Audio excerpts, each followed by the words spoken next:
Hello guys, কেমন আছেন সবাই? আশা করি ভালো আছেন। তো আজকে মুরগির চামড়া ভুনা করব, ভাবলাম আপনাদের সাথে শেয়ার করি। প্রথমে কড়াইতে তেল দিয়ে দিলাম, তারপর দিয়ে দিলাম গরম মশলা, তারপর এগুলো একটু হালকা ভেজে নেব।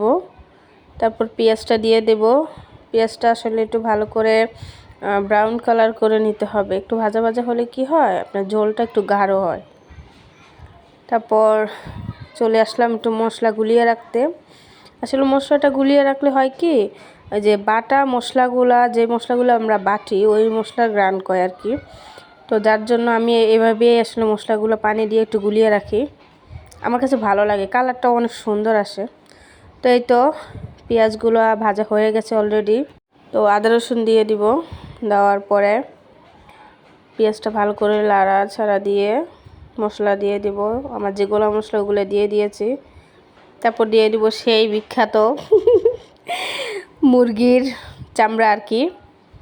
তো মুরগির চামড়া দিয়ে একটু ভালো করে নাড়াবো।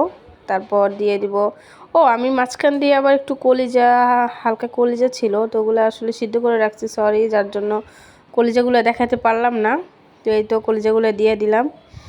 দেওয়ার পরে ভালো করে নাড়াচাড়া দিয়ে একটু কষিয়ে নিব ভালো করে। আসলে এটাতে পানি দিতে হয় না, ভালো করে কষিয়ে নেওয়ার পর ভাজতে ভাজতে এই যে হয়ে গেল। আজকের রান্না কেমন হলো জানাবেন অবশ্যই।